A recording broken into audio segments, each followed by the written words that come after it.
যুবকরা দেখবেন যে ফিফা টিফা নিয়ে পড়ে আছে, নেইমার মেসি নিয়ে পড়ে আছে। ওদের ওদের চিন্তাই নাই যে আল্লাহ পাক যে তাকে পৃথিবীতে পাঠিয়েছেন দিনটা প্রচার প্রসার প্রতিষ্ঠা করার জন্য, ফিকিরই না। তো কেন হবে এখন এমন সেটা বলে না। কত পার্সেন্ট মানুষ দেখাবেন নামাজ পড়ে 5 ওয়াক্ত, কত পার্সেন্ট মুসলিম দেখাবেন যে কোরআনটা বিশুদ্ধ করে তেলাওয়াত করতে পারে। যে জাতি কোরআন তেলাওয়াত করতে পারে না ওই জাতি বিজয়।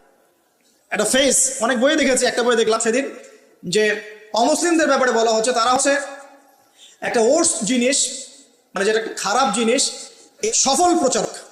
আর মুসলিমদের ব্যাপারে বলা হচ্ছে মুসলিমরা একটা সুপিরিয়র একটা জিনিস তাদের কাছে আছে, মানে ইসলাম এর ওর্স্ট প্রচারক, মানে খারাপ প্রচারক। মানে আমাদের কাছে আছে না সবচেয়ে পিওর একটা জিনিস, এই পিওর জিনিসটার সবচেয়ে খারাপ প্রচারক আমরা। আর ওদের কাছে আছে নোংরা জিনিস, ওই নোংরা জিনিসগুলো সেরা প্রচারক করা। উল্টা বুঝতে পারছি না মনে হয়। যত মতাদর্শ প্রচার করছে বস্তা পচা দর্শন, সব বস্তা পচা দর্শন, কিন্তু ওগুলোর খুব সফল প্রচারক তারা। আর আমাদের কাছে কোরআন সুন্নাহ আছে না, অভ্রান্ত সত্যের উৎস। আমরা এগুলোর ততটা অগ্রগতি সাধন করতে পারি নাই, বাস্তব কথা। যা হচ্ছে এটা প্রয়োজনের তুলনায় নিতান্তই কম। যেদিন প্রয়োজন পূরণ হবে সেদিন ইনশাআল্লাহ অটোমেটিকলি আল্লাহ পাকের জমিনে দিন প্রতিষ্ঠা হয়েছে। আর দিন প্রচার আর প্রতিষ্ঠা এক জিনিস নয়।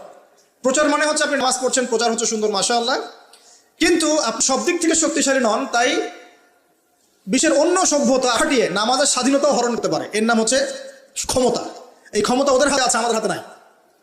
তো প্রতিষ্ঠা অন্য জিনিস। প্রতিষ্ঠা না হওয়া পর্যন্ত শান্তি নাই, প্রতিষ্ঠা না হওয়া পর্যন্ত ঘুমানোর সুযোগ নাই মুসলিমদের। প্রচার চলবে, প্রচার প্রতিষ্ঠা এক জিনিস নয়। প্রতিষ্ঠা না হওয়া পর্যন্ত হাল ছাড়া যাবে না ইনশাআল্লাহ। যখন প্রতিষ্ঠা হবে তখন আপনি সুকুনের সাথে ঘুমাতে পারবেন। যতক্ষণ পর্যন্ত প্রতিষ্ঠা হয় নাই সমস্যা আছে। যতটুকু বলছে এটাও থাকবে না, এমনও হতে পারে, আল্লাহ না করুক। এখন আসেন, আমরা জানলাম যে ইসলাম কাল থেকে ছিল। নবী সাল্লাল্লাহু আলাইহি ওয়াসাল্লাম তাহলে কি করলেন? তিনি কি নতুন কোনো শরীয়ত নিয়ে আসলেন? হ্যাঁ, তিনি শরীয়ত নিয়ে এসেছেন ঠিকই, কিন্তু তিনি মানে নতুন কোনো প্রবর্তন করেন নাই। আমাদের একটা ভুল আছে কনসেপ্ট। আমরা বলি ইসলাম ধর্মের প্রবর্তককে নিচে লেখা থাকে সাধারণ জ্ঞান বইয়ে মুহাম্মদ সাল্লাল্লাহু আলাইহি ওয়াসাল্লাম। তা মুহাম্মদ সাল্লাল্লাহু আলাইহি ওয়াসাল্লাম কি ইসলাম নতুন করে, বরং নতুন করে তিনি শরীয়তটা প্রচার করেছেন। তিনি কি লা ইলাহা ইল্লাল্লাহের দাওয়াত ছাড়া অন্য কোনো দাওয়াত দিয়েছেন? আর নূহ আলাইহিস সালামও তো লা ইলাহা ইল্লাল্লাহের দাওয়াত দিয়েছেন। কিসের দাওয়াত দিয়েছেন? লা ইলাহা ইল্লাল্লাহ। প্রত্যেক নবী কিসের দাওয়াত দিয়েছেন? ফিরআউনের সামনে মূসা কি বলেছেন? আল্লাহ ছাড়া কোনো ইলাহ নাই, তুমি তার ইবাদত কর, তাই না? তাহলে প্রত্যেক লা ইলাহা ইল্লাল্লাহের দাওয়াত দিয়েছেন। নবী সাল্লাল্লাহু আলাইহি ওয়াসাল্লামের সময় এটাকে রিফর্ম করা হয়েছে, মানে শরীয়তটাকে নতুন নবায়ন করা হয়েছে। তো নবী সাল্লাল্লাহু আলাইহি ওয়াসাল্লামের শরীয়ত আসার পর আগের শরীয়তগুলো চলবে কি? চলবে? যদি কেউ মনে করে নবী সাল্লাল্লাহু আলাইহি ওয়াসাল্লামের শরীয়ত আসার পরেও আগেরগুলোও চলবে, তাহলে কুফরের মধ্যে থাকবে, থাকবে না? এখন এখান থেকে আমি আপনাকে বাকি অর্ধেকের দিকে নিয়ে আসি, একটু খেয়াল করেন। নবী সাল্লাল্লাহু আলাইহি ওয়াসাল্লামের এই ইসলাম প্রচার আর প্রতিষ্ঠা করতে 23 বছর লেগেছে। কত বছর?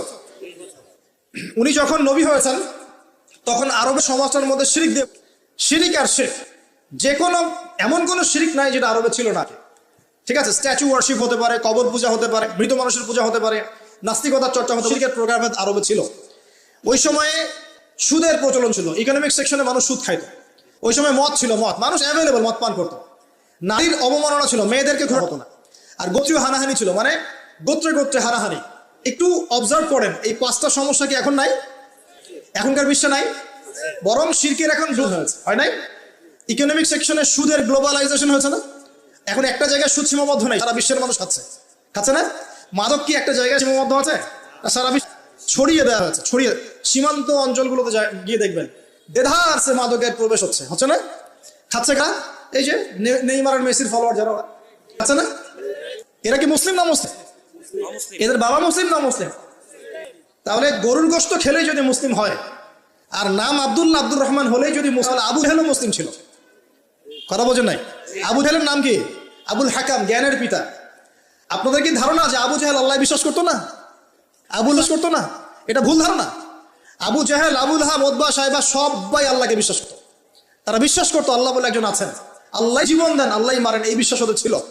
তারা কি আল্লাহ পাকের বিধান মেনে চলতে হবে এটা মানতো না। বিধান মানার ক্ষেত্রে মন গড়া বিধান মানতো। এর নাম ছিল অমুসলিম, কুফার। ওরা কিসের বিরোধিতা করেছিল? ওরা মুহাম্মদ সাল্লাল্লাহু আলাইহি ওয়াসাল্লাম, তুমি কি সুন্দরী নারী চাও? দিব, আমাদের সব সুন্দরী নারী তোমাকে বিয়ে দিয়ে দিব। তুমি কি টাকা পয়সা চাও? আমাদের সবার টাকা একত্রিত করে তোমাকে দিয়ে দিব। তুমি কি ক্ষমতা চাও? ক্ষমতা ঘরের চাবি তোমাকে দিয়ে দেব। এগুলো অফার কি লোভনীয় না? আর নবী সাল্লাল্লাহু আলাইহি ওয়াসাল্লাম বলছেন যে আমি আপনাদেরকে আরেকটা প্রস্তাব দেই, এটা যদি মেনে চলেন তাহলে আপনারা আরো ভয়ের রাজত্ব পাবেন, নেতৃত্ব পাবেন। তারা বলছে কি সেটা বলো? তখন তিনি বলছেন কুলু লা ইলাহা ইল্লাল্লাহ তুফলিহুন। আপনারা খালি বলেন যে লা ইলাহা ইল্লাল্লাহ, আল্লাহ ছাড়া কোনো বিধানই নাই, আল্লাহ ছাড়া কোনো উপাস্য নাই, মানে জীবনের প্রতিটা ক্ষেত্রে আল্লাহ ইলাহ, তাহলে সফল হয়ে যাবেন। তারা এখানে মানতে চাইল না। কেন মানল না? বিশ্বাস করার পরেও কেন মানল না? আমি দলিল দিয়ে কথা বলছি, শোনেন। আবু জাহেল যখন বদরের যুদ্ধ করতে যাচ্ছে, বদরের যুদ্ধ করতে কার বিরুদ্ধে গেছে? মুহাম্মদ সাল্লাল্লাহু আলাইহি ওয়াসাল্লাম। যুদ্ধ না, যুদ্ধ করার আগে আবু জাহেল গিয়েছে কাবা ঘরে। কোথায়? কাবা ঘরে। কাবা ঘরে গিয়ে বলেছিল, দোয়া করেছিল, আল্লাহুম্মা, হে আল্লাহ, ইন কুনতা তা'লাম, আপনি যদি জানেন মুহাম্মাদান আলাল হক, মুহাম্মদ সত্যের উপরে আছে, ফানসুরহু, তাহলে তাকেই সাহায্য করেন। ওয়া ইন কুনতা তা'লাম, আর আপনি যদি জানেন যে নাহনু আলাল হক, নাহনু কুরাইশ আলাল হক, আমরা কুরাইশ হকের উপর আছি, তাকে সাহায্য করেন। তাহলে আবু জাহেল আল্লাহ বিশ্বাস করে না? আবু সুফিয়ান আল্লাহ বিশ্বাস করতো না? তখন করতো। তাহলে এই যে আমাদের একটা কনসেপ্ট, ভুল কনসেপ্ট, তারা আল্লাহকে বিশ্বাস করতো। করার এই যে 5টা বড় বড় জাহেলিয়াত, এই জাহেলিয়াতে ছিল, যে জাহেলিয়াতে এখন পুরো বিশ্বের মানুষ আছে। এখনো মুসলিম উম্মার মধ্যে বহু মানুষ আছে আল্লাহ ঠিকই বিশ্বাস করে, আল্লাহ বলে একজন আছে, কিন্তু সুদ ছাড়তে পারে না, ঘুষ খাওয়া বন্ধ করতে পারে না, দুর্নীতি ছাড়তে পারে না। বহু মানুষ আছে দেখবেন যে বলে যে আমরা তো মুসলিম, তোমরা কি একাই মুসলিম? আমরাও তো মুসলিম। বলেন যে আল্লাহ পাকের দিনটা প্রসার হোক, প্রতিষ্ঠা লাভ করুক, দেখবেন গায়ে চুলকানি শুরু হয়ে গেছে।